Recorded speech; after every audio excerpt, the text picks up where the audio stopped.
un orden, según el orden de Melquisedec, rey de justicia, sacerdote del Dios Altísimo. Y que nos lleve a lo que es ser llenos del Espíritu Santo y comenzar a hablar con denuedo. Y que aun cuando el enemigo no tiene ninguna potestad sobre la iglesia, porque ya fue vencido, para reconocer este atributo, porque si ustedes siguen leyendo también nos habla de otro discípulo o de otro líder. 14, sino vestíos del Señor Jesucristo y no proveáis para los deseos de la carne. Ahí subrayelo, está pronunciado.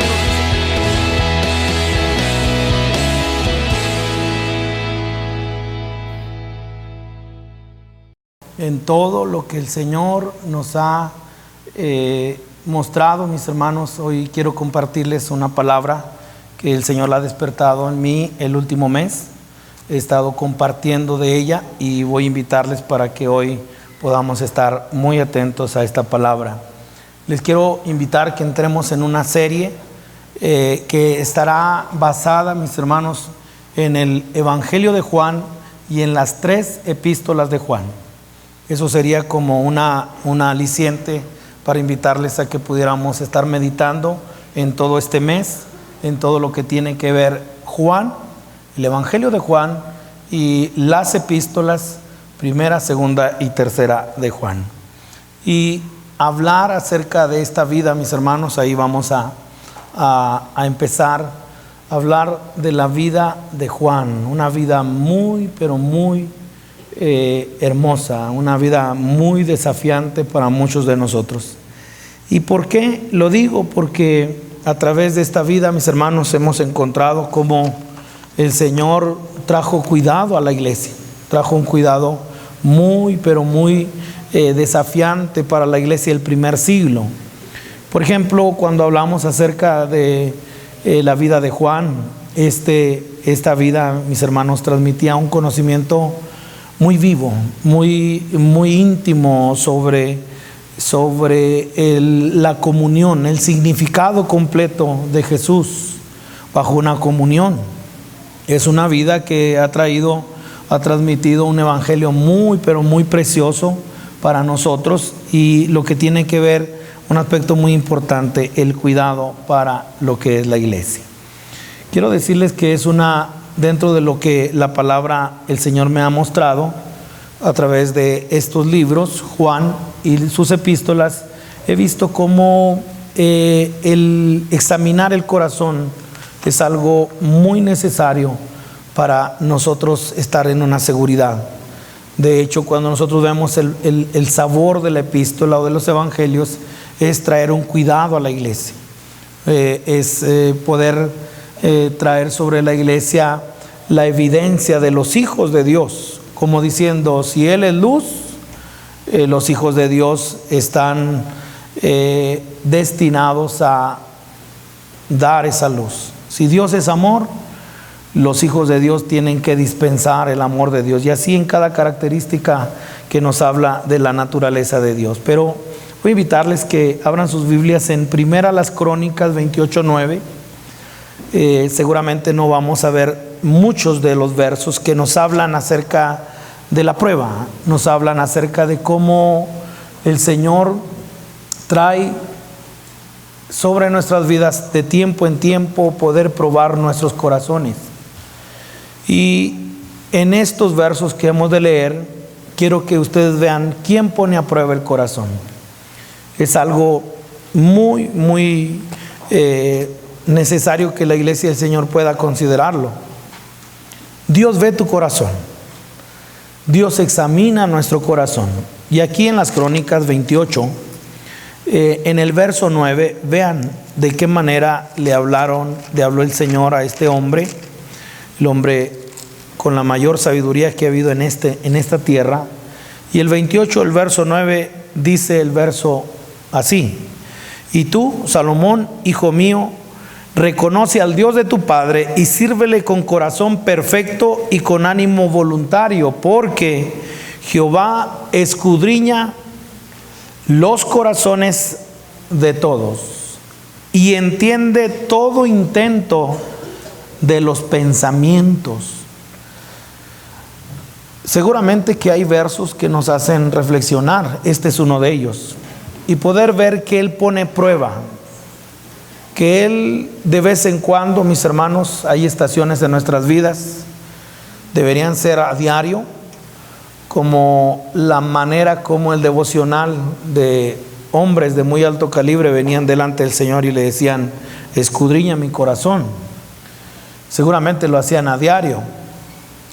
Pero considerar que hay momentos en nuestras vidas en el cual el Señor pone a prueba muchas cosas. El Señor escudriña los corazones. El Señor sabe que hay en nuestro corazón. El Señor entiende todo intento de los pensamientos. Nosotros bien que nos podemos engañar. Nosotros bien que podemos presentar una cara que no es. Yo creo que ese es una de los dones más fascinantes que tiene el hombre, de ponerse caras, de ponerse máscaras que no son, pero que dan así bajo una intención, y que seguramente el hombre ve lo de afuera, pero el Señor ve el interior. Hay versos más, por ejemplo, Jeremías 17:10 dice: yo Jehová que escudriño la mente y pruebo el corazón. Jeremías 23:24 dice: ¿se ocultará alguno, dice Jehová, en escondrijos que yo no lo vea? Consideren ese verso. ¿Habrá algo que nosotros podamos escondernos? ¿Habrá un escondrijo que podamos meternos? También Hechos 15:8 dice lo que ya hemos visto: el conocedor de corazones. Luego podemos ver profetas que estos vinieron a revisar la condición de la casa, pero entre ellos Zacarías, Malaquías, Ezequiel, y los encontramos con instrumentos de medición. Me gusta cómo lo dice Zacarías capítulo 2 del verso 1 al verso 2, dice: alcé mis ojos y miré, y aquí un varón que tenía en su mano un cordel de medir, y le dije: ¿a dónde vas? A medir a Jerusalén, para ver cuánta es su anchura y cuánta es su longitud. En otras palabras, el Señor de vez en cuando pasa revisión y escudriña nuestro corazón. Dios es aquel que conoce nuestros corazones, pero de vez en cuando, mis hermanos, no sé qué tan frecuente podamos reconocer que el Señor escudriña nuestros corazones, pero Él viene a probar nuestros corazones. El que también me ha impactado mucho, que voy a invitarles que lo vean, Primera Tesalonicenses capítulo 2. Estos versos que voy a leer, el Señor ha hablado con claridad a mi vida en lo que tiene que ver el servicio al Señor, el ministerio. Le he dado a lo mejor 6 o más versos que nos hablan acerca de que no hay nada que podamos ocultar delante del Señor. Él mira tu corazón. Él sabe lo que hay en nuestro corazón. Él es aquel que mide, es aquel que nos deja ver, mis hermanos, cuál es el estado de nuestro corazón. Y aquí en Primera Tesalonicenses capítulo 2, y dice el verso 3, Primera Tesalonicenses 2, verso 3, noten lo que dice. Les digo un verso que me ha impactado, y dice el verso 3: porque nuestra exhortación no procedió de error, ni de impureza, ni fue por engaño, sino que según fuimos aprobados por Dios. ¿Cómo ser librados de las 3 formas de errar al blanco, que es el error, la impureza y el engaño? Solamente si pasas la prueba. Por eso dice el verso 4: sino que según fuimos aprobados por Dios, estos pasaron un examen. Para que estos fueran librados y les fuera encomendado el evangelio, estos tuvieron que pasar la prueba. Entonces hay pruebas que se pasan y hay pruebas que no se pasan, aprobado o reprobado. Y poder ver que en este caso, hablando de el ministerio, en este caso el apóstol Pablo y todos los que estaban colaborando junto a él, encontramos que estos fueron aprobados por Dios. Dios los probó por lo menos en estas 3 áreas: en el error, en la impureza y en el engaño. El Señor confiará su evangelio a una vida que sea un buen depósito. El Señor no confiará su evangelio para alguien que no pase la prueba. Entonces, el corazón es escudriñado, y vean cómo termina el verso 4. Sino que según fuimos aprobados por Dios para que se nos confiase el evangelio, así hablamos. ¿Y se te ha confiado el evangelio a ti? ¿Se te ha confiado la predicación del evangelio? Para eso se necesita ser mayordomo del evangelio, y para ello necesitamos haber valorado la prueba, haber pasado por la prueba y ser aprobados por Dios.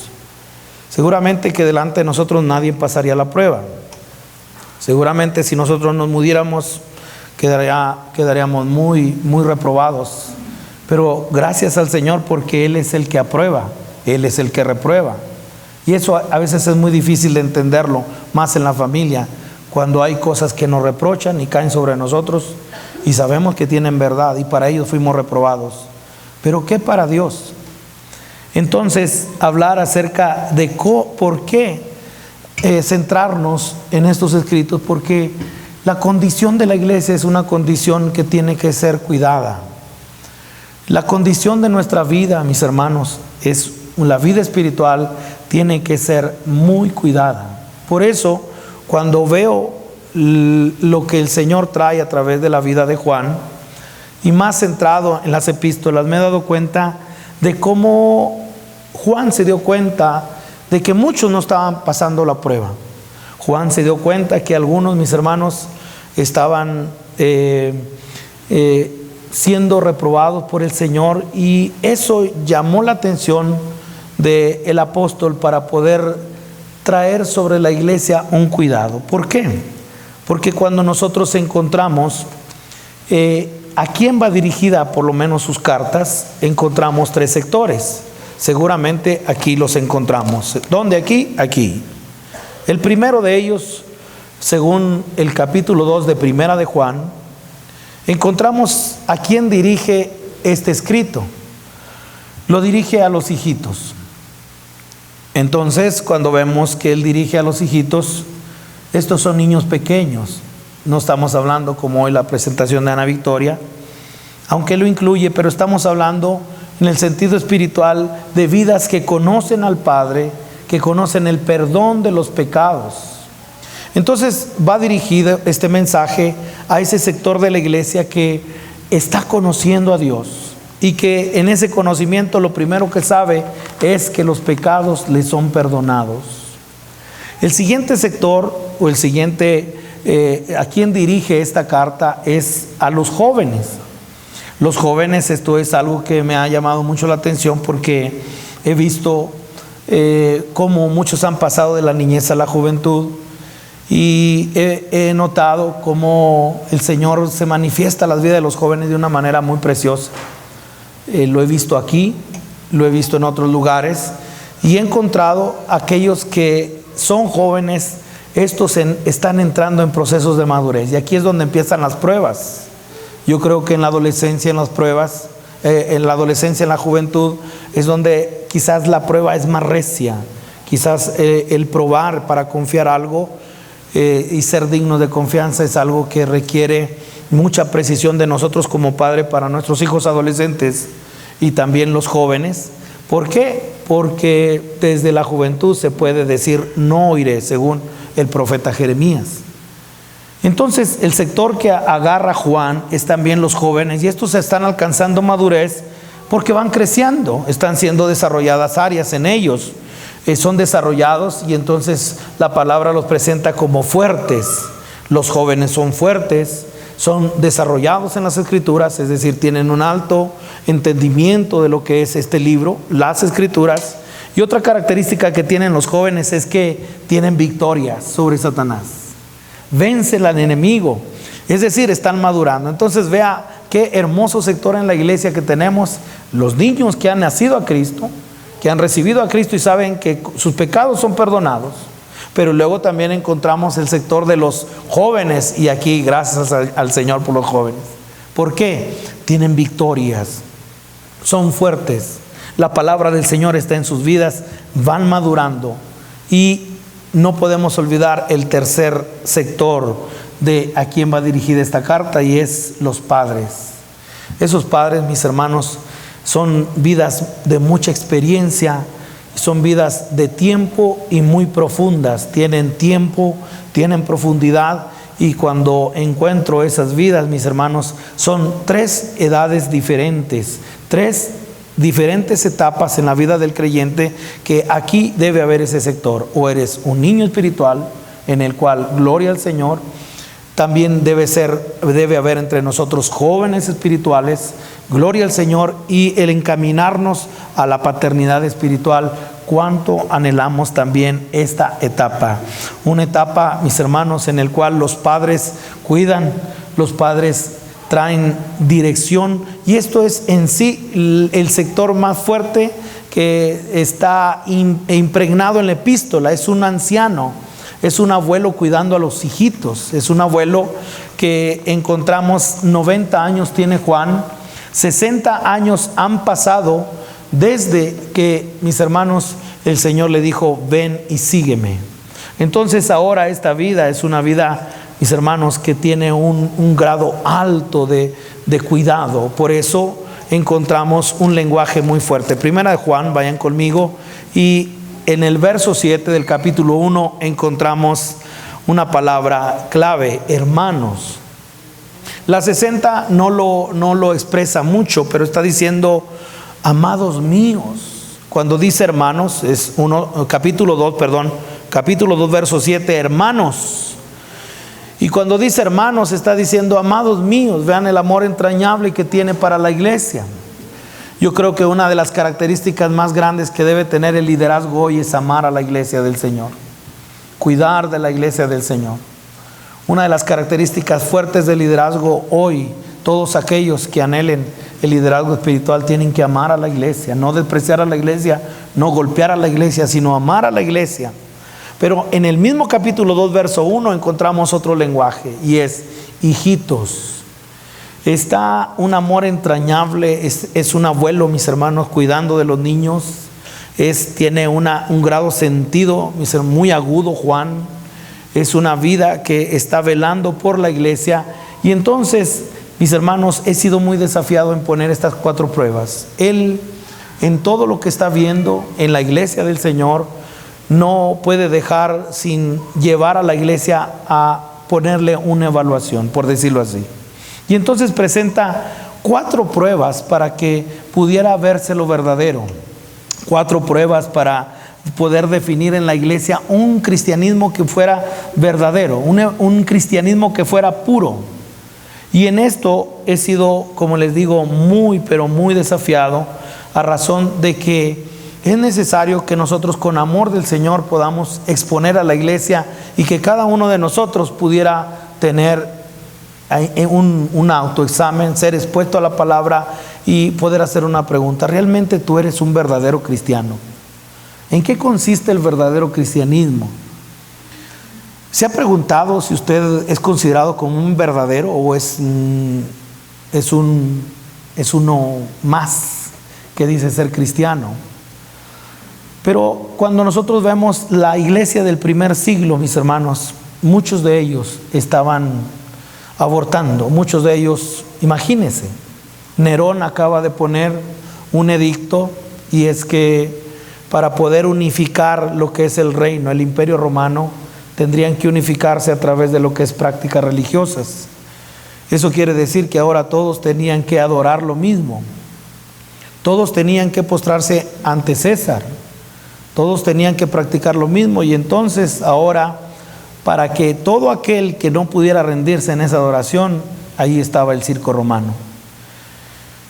No sé cuántos estaban pasando la prueba o no, pero en ese tiempo, mis hermanos, era necesario que poder asegurar a la iglesia del Señor. Y en esto es donde encuentro no privar a la iglesia aquí con ustedes de estas 4 pruebas, que seguramente será como entrar al tabernáculo y, después de pasar por el altar de bronce, dirigirnos a lo que es la fuente ahí de bronce, ahí donde estaba el agua y donde el sacerdote se podía lavar de todo lo que había tomado en lo que era el sacrificio.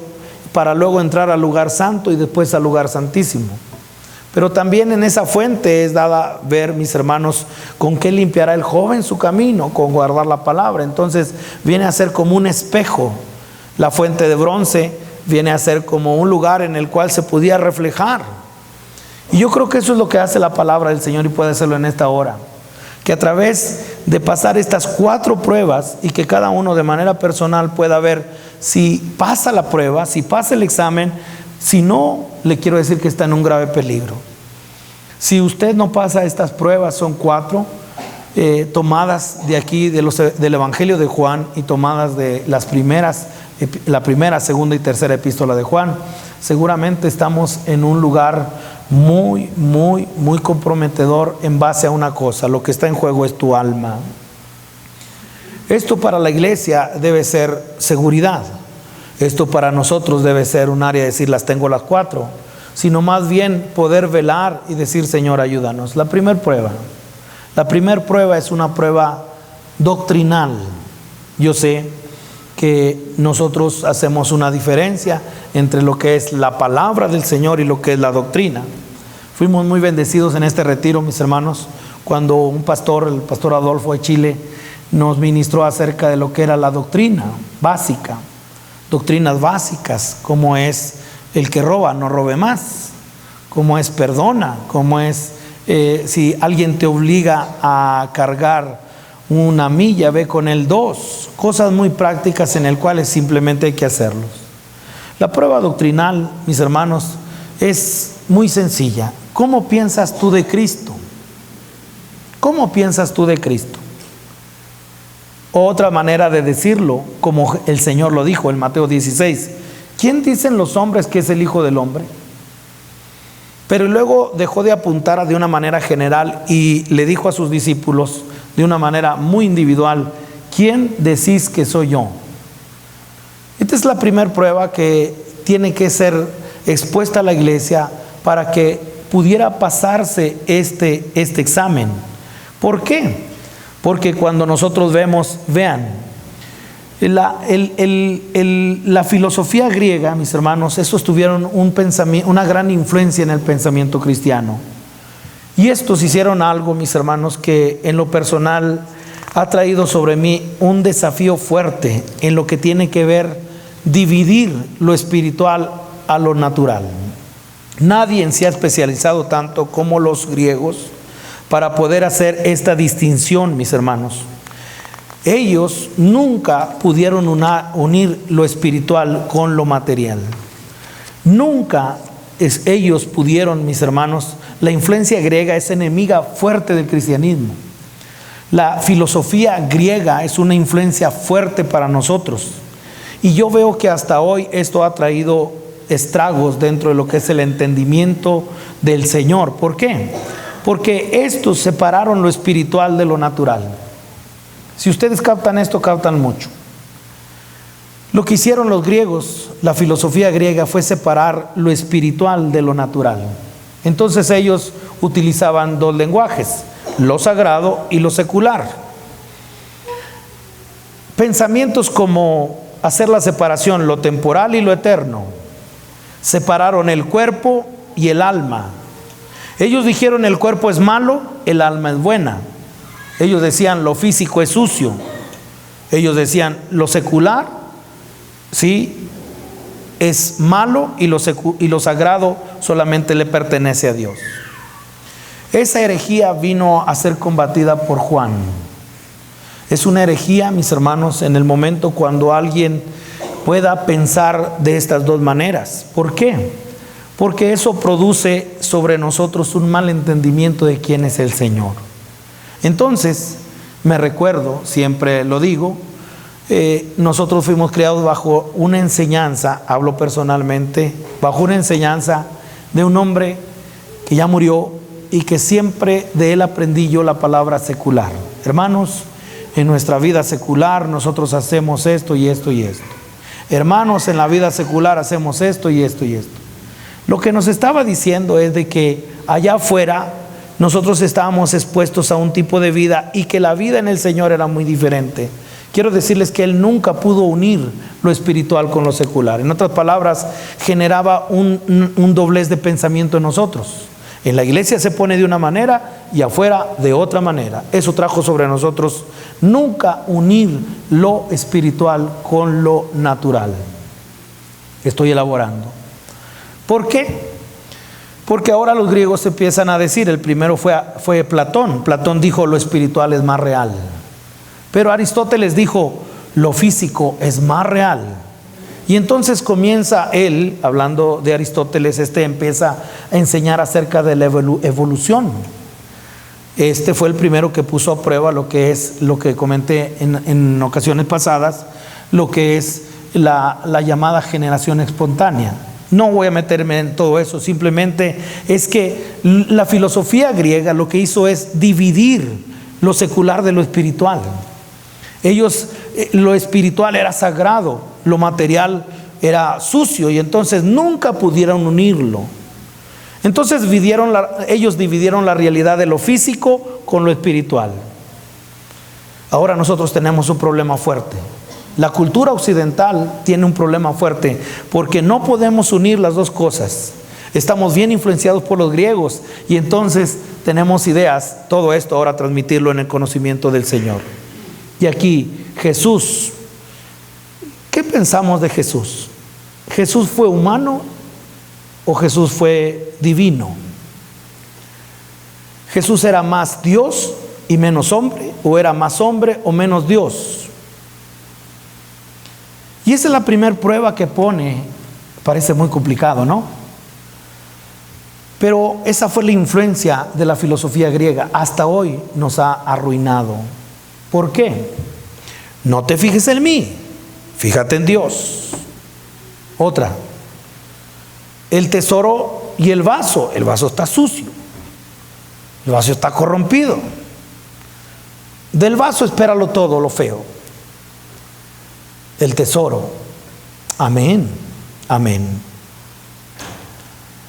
Pero cuando hay una doblez en decir, me porto mal porque tú ya sabes que este vaso está sucio, o hago pecado porque tú sabes que esto está vendido al pecado, ven cómo no podemos unir. Y entonces eso trae un pensamiento para lo que tiene que ver tolerancia para el pecado, y entonces nos escondemos en nuestras acciones, es decir, es que tú sabes que yo soy naturaleza caída.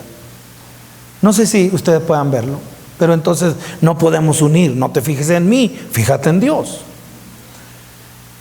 por lo menos. Pero cuando olvidémonos la parte de nosotros y podamos ponerlo en el Señor Jesús, por lo menos hay 4 corrientes de pensamiento de quién es Jesús, de quién es Dios. El primero, era más divino que humano. Era más divino que humano. Esto quiere decir, mis hermanos, que él no pudo pecar porque él era poco humano y era más Dios. Y de ahí ustedes van a encontrar un entendimiento de Jesús de esta manera. No, es que él pudo vencer porque era Dios. Y hombre, pues no. El otro pensamiento que fue en el que yo me crié, escuchen, él era humano más que divino. Entonces, ¿cómo es eso que era más humano que divino? Él no era Dios, él era el Hijo de Dios. Hermanos, 22 años yo crecí con eso, hasta que vino Jesús a mi vida. ¿Y qué era? Es que él era inferior a Dios, él era el Hijo de Dios. Él era un hombre más, pero no era Dios. Luego vienen los llamados testigos de Jehová. Estos es mitad y mitad. Es mitad hombre, mitad Dios. ¿Cómo tú piensas de Jesús? ¿Él era Dios o era hombre? ¿O era hombre y no era Dios? O la parte, vean cómo esto afectó a la iglesia. No pudieron unir. Vean cómo no pudieron unir que en el hombre estaba Dios. Y no pudieron unir, decir, tú eres hijo de fornicación. Nunca pudieron conciliar que ahí estaba el Señor. Y entonces tenemos lo que realmente revela al Señor, y Él es completamente Dios, completamente hombre. Y cuando nosotros podemos ver, mis hermanos, Juan da el énfasis de que Jesús era, mis hermanos, dio mucho énfasis a la parte de su divinidad. Pero no hay evangelio más yo pensé que era Lucas, pero Juan es uno de los evangelios que también, mis hermanos, habla de la humanidad de Jesús. Por ejemplo, Pilato dice: he aquí el hombre. El verso más corto de la Biblia, Juan 11:35, Jesús lloró. Y eso era la humanidad completamente. Estoy diciendo que Jesús, mis hermanos, su divinidad es Dios y Él es hombre. Y cuando nosotros encontramos lo que dice el Evangelio, también tuvo hambre. Hermanos, Juan lo presenta como algo bien humano. Entonces la oración de Jesús en Juan 17, una oración por la unidad, y el principal énfasis que pone Jesús es su divinidad. Voy a aclararlo aquí en el Evangelio de Juan capítulo 1.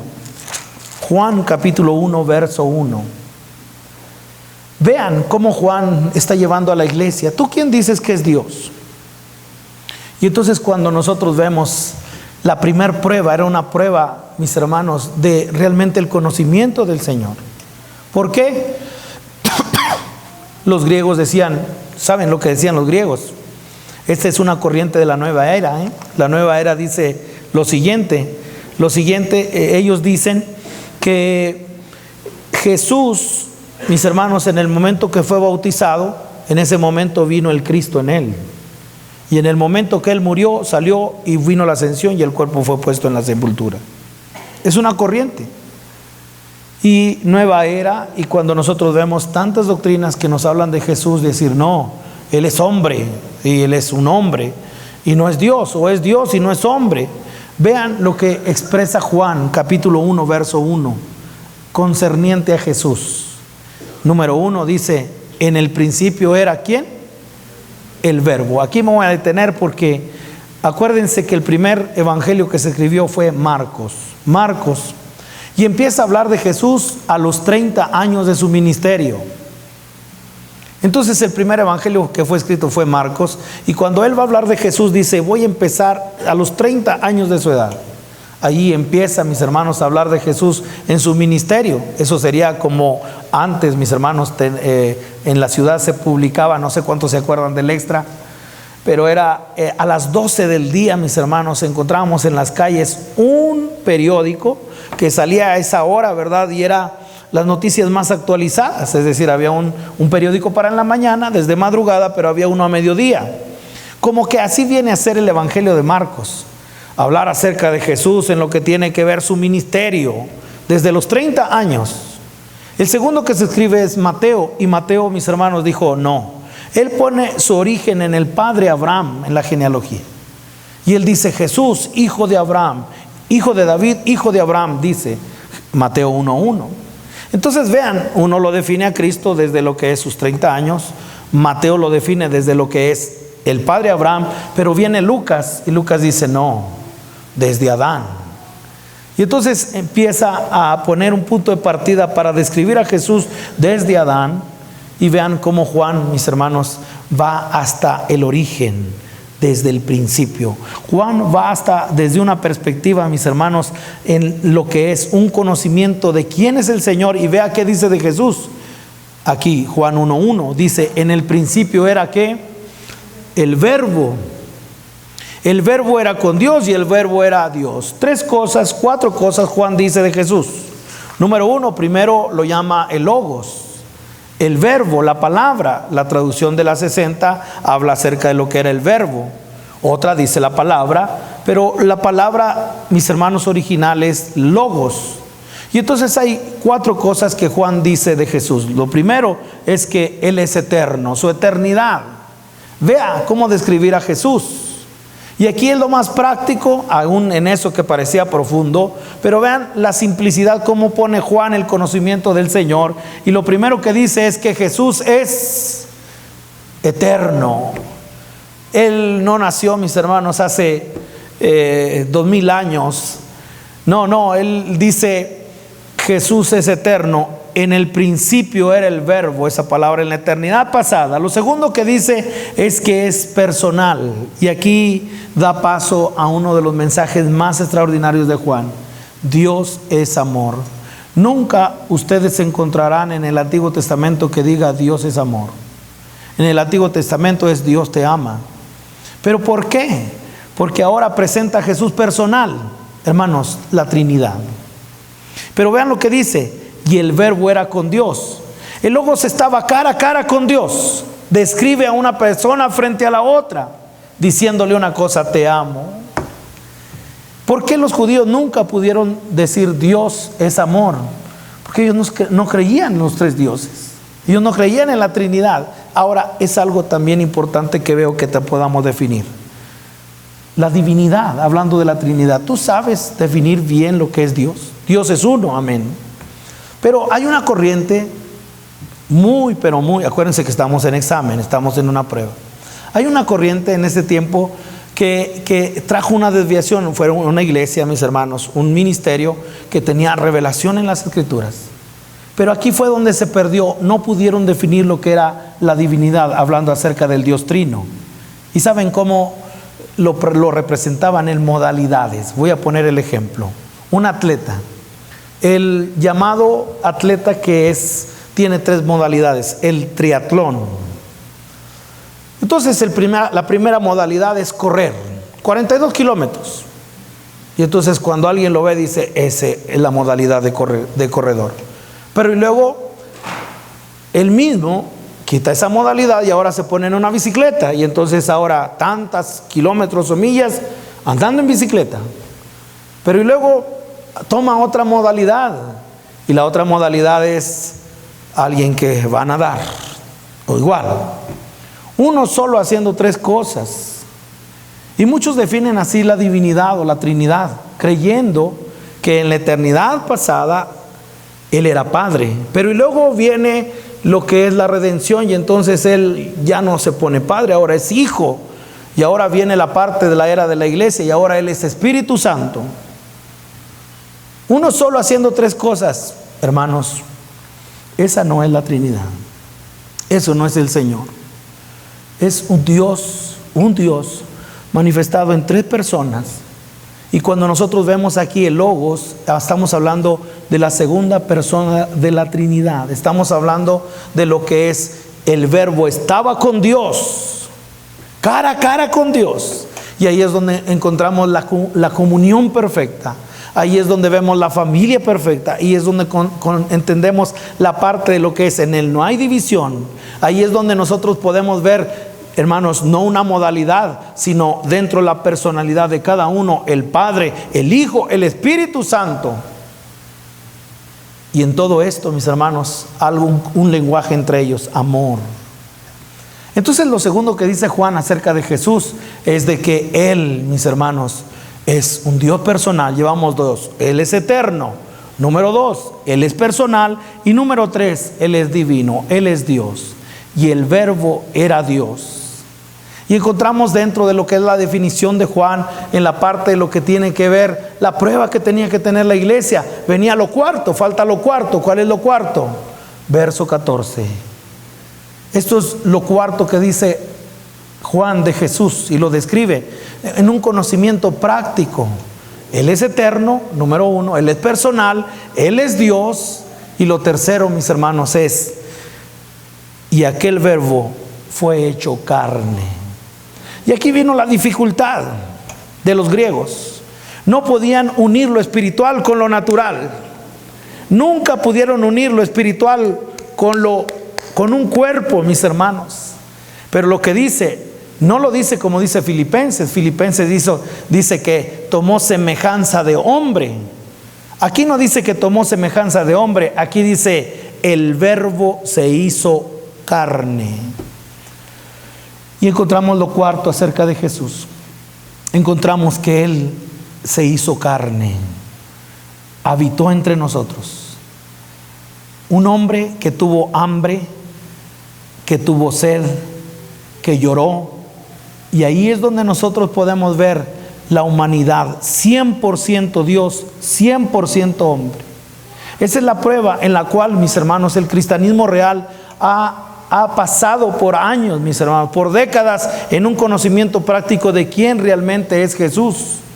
Jesús es eterno, Jesús es personal, Jesús es Dios, Jesús se hizo hombre. Entonces ahora noten, ya que el verbo se hizo carne, ¿por qué hoy no podemos ver a Cristo en la iglesia?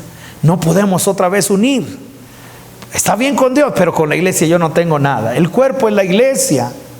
Y cuando ahora nosotros vemos Cristo en nosotros, la esperanza de gloria, ahí es donde estamos captando el cristianismo real. El cristianismo real depende del conocimiento del Señor. Lo que tú pienses y que tú creas del Señor es lo que vas a vivir. Pero cuando ahora nosotros vemos Cristo en nosotros, la esperanza de vida. Acabamos de pasar por el evento de Navidad y que de una manera externa, el niño que le nació a María, la Virgen concebirá y dará a luz un hijo. Eso es externo. Esa fue la experiencia de María. Pero cuando nosotros vemos porque un niño nos es nacido, entonces en el momento cuando alguien recibe al Señor, cuando alguien nace de nuevo, Cristo en nosotros, la esperanza de gloria. No sé si tengas el problema de no unir lo espiritual a lo tangible, a lo natural. Pero si Cristo está en ti, entonces eres llamado a la santidad. Si Cristo está en ti, entonces, hermanos, somos llamados a la consagración. Aquí es donde podemos ver Cristo en nosotros. Cristo se está manifestando en cuerpos mortales. Cristo se está manifestando, mis hermanos. Como diciendo esta parte, algo mencioné en la oración. Pero saben que la muerte no pudo con él. ¿Por qué? Si ustedes ven la parte de lo que es Romanos capítulo 8, vayan conmigo. Hay algo que tenemos que decir del cuerpo de Jesús, porque si se hizo carne, entonces ahí es donde podemos ver, es igual a nosotros. No, hay una diferencia. Cuando nosotros vemos qué diferencia hay de él a nosotros, hermanos, ahí es donde habita la santidad. En ese cuerpo habita la santidad. Y entonces noten lo que dice Romanos capítulo 8 en su verso 3. ¿Cuánto el Señor me ha dado luz en este verso?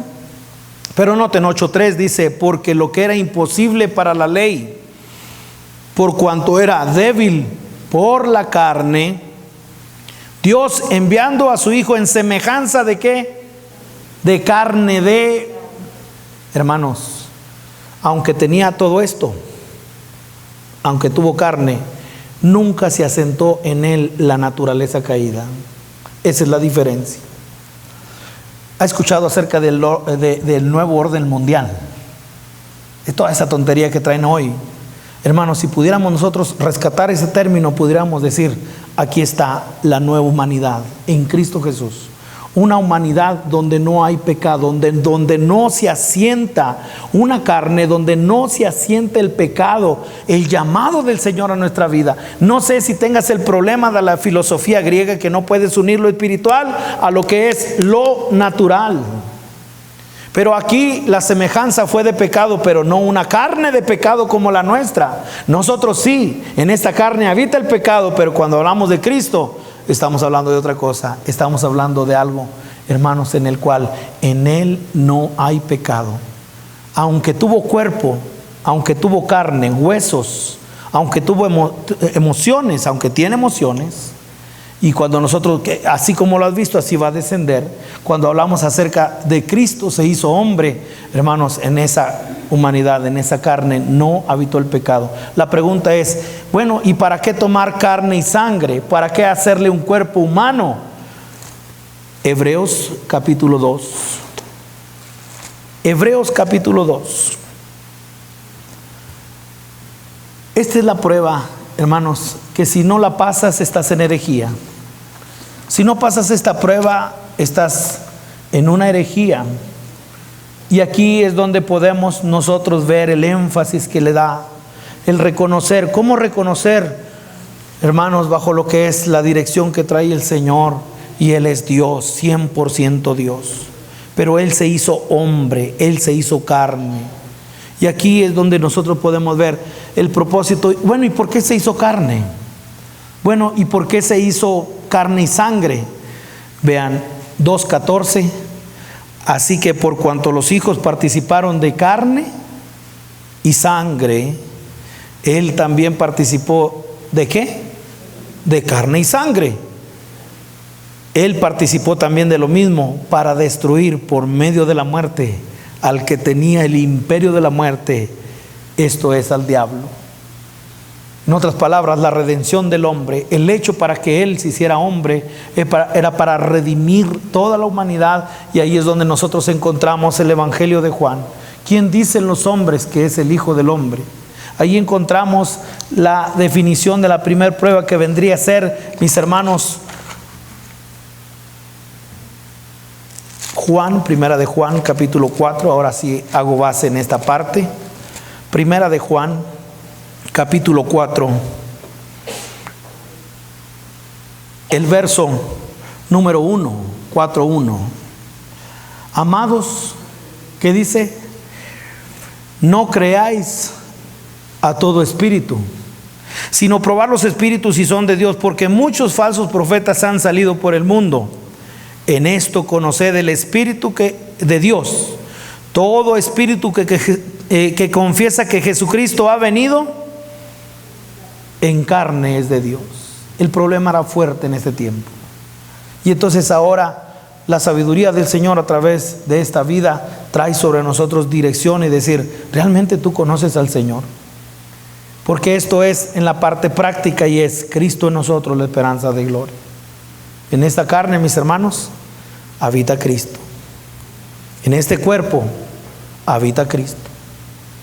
Él habita en el espíritu, está conquistando la mente, el alma, y está redimiendo este cuerpo para su gloria. Y como lo vemos, aquí no puede asentarse el pecado. Si bien esta es naturaleza caída, pero hermanos, es Cristo en nosotros, la esperanza de gloria. Cada vez vamos más firmes en lo que es la determinación de decir, fórmate en mí. Segunda prueba. Vamos a ver solamente 2, son 4. Me estoy deteniendo, estoy haciéndolo de una manera pausada. Número 2. La prueba número 2, mis hermanos, es ¿qué te hace realmente ser un cristiano? ¿Qué realmente te hace ser? El primero es una prueba doctrinal, si sabes quién es Dios. Si no sabes quién es Dios al cual tú adoras, entonces seguramente estás en una herejía. La segunda parte, mis hermanos, es una prueba espiritual. ¿Cómo he sido desafiado por esta prueba? ¿Qué nos hace ser creyentes?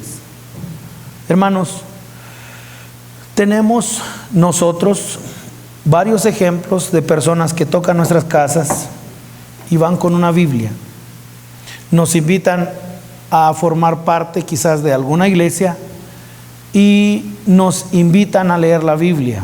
Y entonces tratan de asegurar que somos cristianos si nosotros tomamos y aceptamos la Biblia como una verdad total.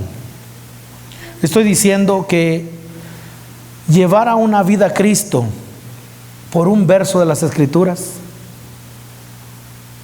¿qué realmente nos hace ser cristianos? Esto ha sido muy impactante para mí porque es la prueba que he visto para mi vida a razón y también a través de la experiencia, a razón de vidas que conocen la Biblia, que saben la Biblia, que han memorizado la Biblia, pero hay algo que no checa y es el espíritu de esa persona.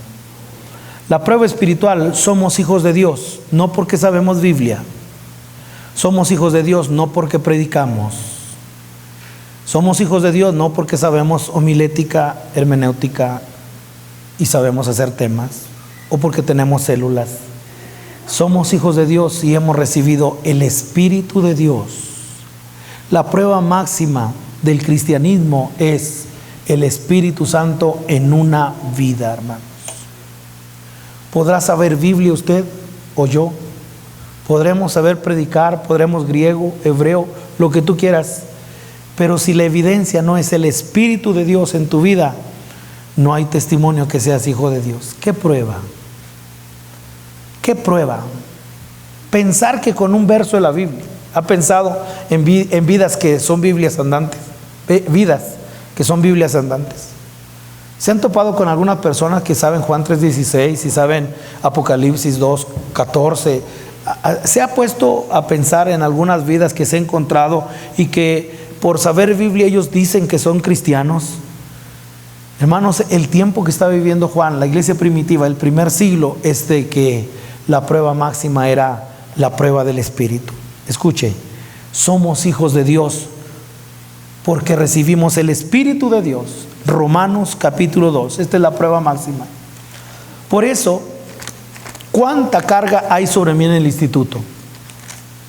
De vidas que vienen y aprenden, de vidas que saben, aprenden técnicas, saben la Biblia, están expuestos al lenguaje espiritual, pero luego, en su vida diaria y en su trato para la iglesia,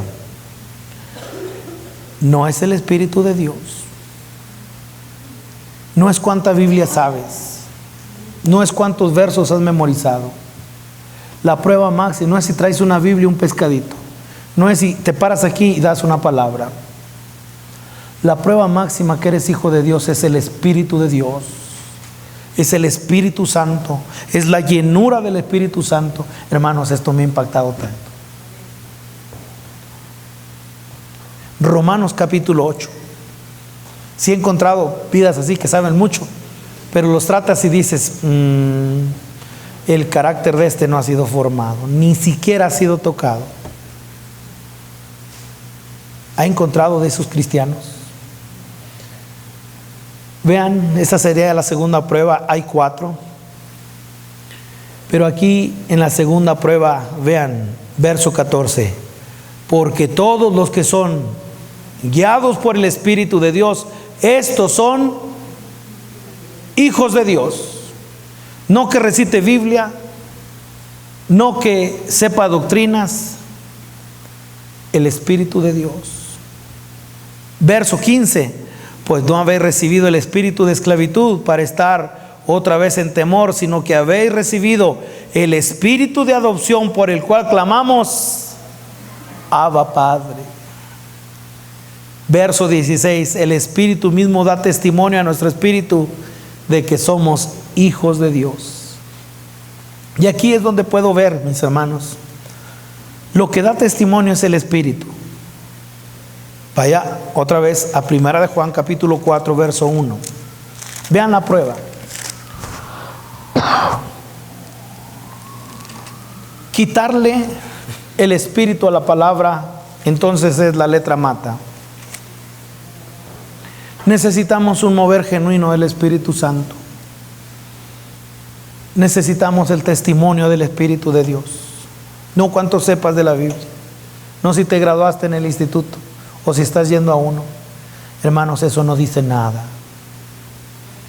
Lo que realmente dice es el testimonio del Espíritu, una vida llena del Espíritu Santo. Y tiene una sola evidencia, tiene muchas, pero una va en la vanguardia, ahorita la voy a decir. Primera de Juan, capítulo 4, verso 1. Amados, no creáis a todo espíritu, sino probar los espíritus si son de Dios. Les voy a decir lo que dijo Pablo. Según Pablo, en primera a los Corintios 12:10 dice que uno de los dones que comunica a la iglesia el verdadero espíritu es el discernimiento de espíritus. Juan lo vuelve a tomar y entonces lo que hace Juan es esto: saber realmente quién es cristiano y quién no. La primera prueba es si realmente tú sabes a quién adoras, si sabes quién es el Señor. Pero número 2, tendría que ver con la parte de no de lo que tú dices, no de lo que tú sabes, sino si está el Espíritu Santo morando en una vida. Y entonces podemos ver que la única manera de estar seguros en este tiempo es bajo la llenura del Espíritu Santo. La única manera de un evangelio puro, hermanos, de un evangelio verdadero, es bajo lo que es el ministerio del Espíritu Santo, la llenura del Espíritu Santo. Esto mostrará al Hijo encarnado. El Espíritu dará testimonio de que somos hijos de Dios, no otra cosa, no Biblia, no doctrinas. La palabra del Señor viviente, mis hermanos. La palabra, la acción de Dios. 98 veces aparece el verbo creer en Juan. Y lo aparece como verbo, en otras palabras, acción. Acción. Hermanos, no se intimiden por alguien que sepa Biblia. No se midan con alguien que sepa Biblia. La medición es una vida llena del Espíritu Santo. Y seguramente esa vida será una palabra andante. Será alguien que vive la palabra, alguien que vive lo que sabe. Las palabras que yo he hablado son espíritu y son vida. Es una palabra, no el bla, bla, bla, bla. No. Es una vida, es el verbo encarnado. ¿Cómo? Por el Espíritu de Dios. Hermanos, si tú no tienes el Espíritu de Dios, tienes el espíritu del diablo. La pregunta siempre es, ¿los cristianos pueden tener demonios? Hermanos, cuando están llenos del Espíritu Santo, nunca un cristiano pudiera tener un demonio. El único que puede tener un demonio es aquel que ha, hermanos, abandonado la casa, que no la tiene habitada, que la tendrá barrida, adornada, sí, pero no la tiene habitada. La habitación, nuestra casa, es el Espíritu Santo. Necesitamos uno de los moveres más grandes, mis hermanos, en nuestra vida personal, acerca de un encuentro con el Espíritu Santo. ¿Por qué? Él da testimonio a nuestro espíritu. Juan está diciendo, prueben los espíritus si son de Dios. Asegura que el Espíritu es el que da testimonio. Si no tienes el Espíritu de Dios, hermanos, no eres hijo de Dios, eres un hijo de... Eso es. Por eso, cuando nosotros vemos, hermanos, fuimos muy desafiados en este retiro. Tenemos una definición clara, los que fuimos, de quién es el anticristo. Tenemos una declinación clara de quién es la bestia. Tenemos una definición clara de quién es el anticristo. ¿Y saben quién lo ha revelado? El Espíritu Santo. Hermanos, si no lo vemos afuera, lo estamos viendo dentro. Es tan impresionante ver cómo en este tiempo cada espíritu manifestará realmente quién es. Voy a seguir leyendo para que ustedes vean cómo Juan es experto, mis hermanos, en ver en todo lo que ustedes van a leer. Si lo leen, van a ver los contrastes. Juan no nos presenta un gris, nos presenta contrastes. Por ejemplo, pone vida, muerte, luz, oscuridad, verdad, mentira, amor, odio, hijo de Dios o hijo de, amor del Padre o amor del mundo, justicia o desorden, espíritu de Dios o espíritu del mundo. Pero quiero seguir leyendo para que usted vea hasta dónde es que la prueba tendría que ser a través de lo que es la llenura del Espíritu Santo. El problema es fuerte. ¿Por qué? Vean, lo dijo de esta manera: muchos anticristos han salido. Juan utilizaba este lenguaje: salieron de nosotros, pero no eran de nosotros. El que niega que Jesús es Cristo es un mentiroso. El que niega al Padre niega también al Hijo. Y entonces ve cómo el poder diabólico ha cambiado el poder de Dios en el hombre, y entonces presenta un contraste. Pero aquí lean conmigo. Primera de Juan 4:1 dice: amados, no creáis a todo espíritu, sino probad los espíritus si son de Dios, porque muchos falsos profetas han salido por el mundo. En esto conoced el Espíritu de Dios. Todo espíritu que confiesa que Jesucristo ha venido en carne es de Dios. Avanzamos, verso 3. Y todo espíritu que no confiesa que Jesucristo ha venido en carne no es de Dios. Y este es el espíritu del anticristo, el cual vosotros habéis oído que viene y que ahora ya está en el mundo. No te fijes en mí, fíjate en Cristo. Entonces, ¿quién habita en ti? Si tú dices que Cristo no ha venido en carne, entonces ¿dónde está? Cristo está en ti. Has recibido a Cristo. Ese cuerpo que tú tienes, esa mente que tú tienes, están siendo tomados por el Espíritu de Dios, y entonces está habiendo una transformación. Entonces el testimonio es Cristo en nosotros, la esperanza de vida. No hacemos un doblez. No podemos decir lo espiritual es bueno y lo natural es malo. Podemos decir Cristo. Hermanos, encontramos esa unión. No nosotros buenos, no, Él bueno, su carne sin pecado, y Él viene a nosotros, nos está santificando, nos está restaurando, purificando. Verso 4: hijitos, vosotros sois de Dios y los habéis vencido, porque mayor es el que está en vosotros que el que está en el mundo. Ellos son del mundo, por eso hablan del mundo y el mundo los oye. Nosotros somos de Dios. El que conoce a Dios nos oye. El que no es de Dios no nos oye. En esto conocemos el espíritu de verdad y el espíritu de error. Vea cómo la prueba era. ¿Quién es hijo de Dios? Es aquel que tiene el Espíritu de Dios. Es aquel que tiene el Espíritu Santo. Entonces, el problema, mis hermanos, surge en la parte en la cual nosotros podemos decir: Señor, ayúdanos. ¿Por qué? Porque más que nunca necesitamos de la llenura del Espíritu Santo. Vean Gálatas capítulo 4. En esto voy terminando. Me van a faltar dos pruebas. La segunda prueba es una prueba moral, y es: los cristianos no pecan. Eso lo vamos a ver la próxima semana.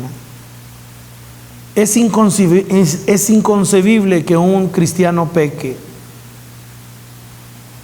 Y entonces estamos definiendo el cristianismo verdadero. Estamos el cristianismo puro. Pero no puede ser posible que alguien que diga que es cristiano y está en pecado. Y la última prueba es una prueba social. Si no amas, no conoces a Dios. Hermanos, son 4 pruebas que he sido muy desafiado. La primera prueba es una prueba doctrinal: ¿quién es Dios? Estamos en la segunda, es una prueba espiritual. Si realmente no que conozcas la Biblia, sino el Espíritu Santo está en ti. La tercera es: si no pecas o si practicas el pecado. Y la cuarta, mis hermanos, es si realmente amas como el Señor ama. Pero para terminar, vean lo que dice Gálatas capítulo 4. Déjenme ver. Gálatas capítulo 5, perdónenme. El Espíritu Santo tiene una manifestación por sobre todas. Y eso lo dice el verso 22. ¿Cuánto alabo al Señor por la manera como nos dirigió hoy el Señor a través de Juanita? Si pudiéramos hacer ese propósito, vestirnos de Cristo, de amor, de misericordia entrañable. Ese es uno de los mejores propósitos que pudiéramos hacer. Noten lo que dice el verso 22. Mas el fruto del Espíritu es 5:22 de las Gálatas. 5:22 de Gálatas. Mas el fruto del Espíritu es amor. Amor es la mayor evidencia. El derramamiento del Espíritu Santo es a través del amor de Dios. Y eso tiene que ver con una cosa, hermanos. Hermanos, yo te amo, todo lo que tú me has hecho. No. Amarle a Él por sobre todas las cosas. Es amarle a Él, porque el mandamiento es amar a Dios y después amar a nuestros hermanos. La mayor evidencia de una vida que es cristiana es que está llena del Espíritu, y el Espíritu tiene un fruto, y es el amor. Especialmente para aquellos que nos hacen la vida de cuadritos. Especialmente para aquellos que nos han herido. Especialmente para aquellos, mis hermanos, que nos han rechazado. Les leo un verso. Este verso, mis hermanos, les puede ayudar a muchos, porque es lo que el mismo Señor Jesús dijo a través de la profecía. ¿Qué heridas son estas en tus manos? Zacarías 13:6, sin ir allá. ¿Qué heridas son estas en tus manos? Él responderá: con ellas fue herido en casa de mis amigos.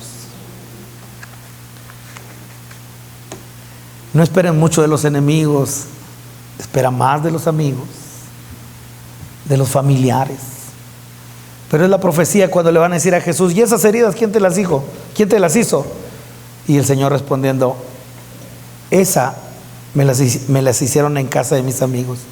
Ahí es donde se manifiesta el amor más grande.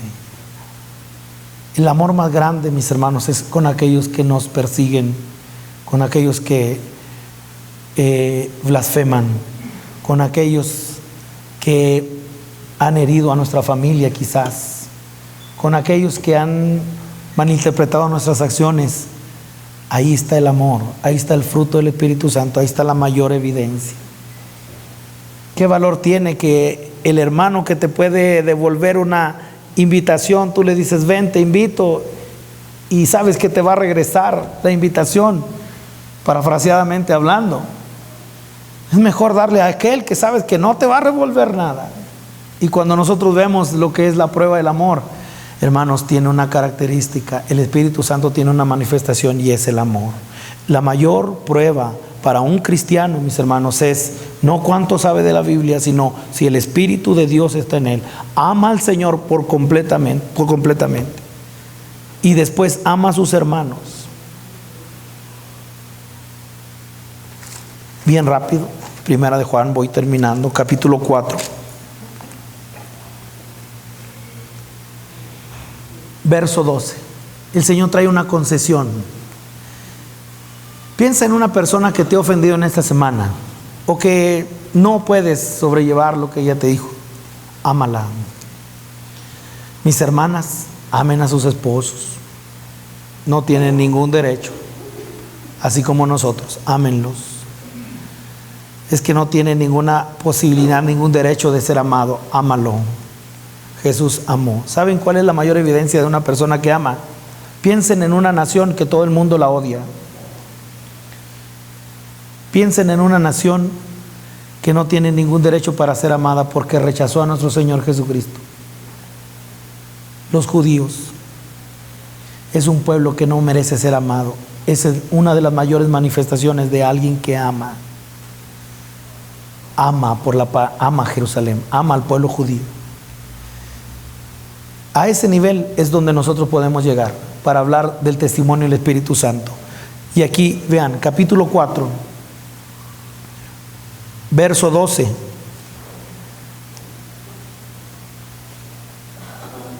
Nadie ha visto jamás a Dios. Pero y luego presenta una concesión. Vean. Primero, un absoluto, nadie ha visto jamás a Dios. Pero y luego una concesión.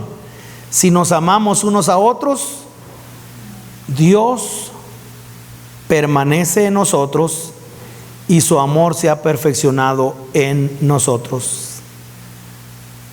La única manera para que se manifieste el amor de Dios es a través de tu vida amando lo que no es. Nunca has visto a Dios, pero sí has visto a tu hermano, y especialmente aquel que te ha engañado, aquel que te ha traicionado, aquel que te ha rechazado, aquel que te ha herido. El mayor testimonio del Espíritu Santo es que ama. ¿Saben una cosa? En el Antiguo Testamento el Espíritu Santo era para realizar poder, para realizar tareas. Si alguien capta esto, capta mucho. En el Antiguo Testamento el Espíritu Santo primeramente no se quedaba en las personas, los tomaba y se iba. El Espíritu Santo no habitaba en ellos, se iba, pero los capacitaba para revelar misterios, los capacitaba para hacer obras para la obra del Señor, actos portentosos. Eso mismo se ha traspasado al Nuevo Testamento y a nuestra era. Queremos el Espíritu Santo para la obra. Queremos el Espíritu Santo para sanar a los enfermos. Queremos el Espíritu Santo para que nos revele. Queremos el Espíritu Santo para los dones de poder. Pero no pensamos que en el Nuevo Testamento el Espíritu Santo, número uno, cae en los creyentes y los capacita para una cosa: para que Cristo sea formado en ellos. El ministerio del Espíritu Santo es formar a Cristo dentro de nosotros. Entonces, está bien cuando pedimos el Espíritu Santo para las tareas o para el ministerio, pero principalmente el Espíritu Santo en el Nuevo Testamento es dado al creyente para formar el carácter y la imagen de Cristo. Vea cómo anda volteada la cosa.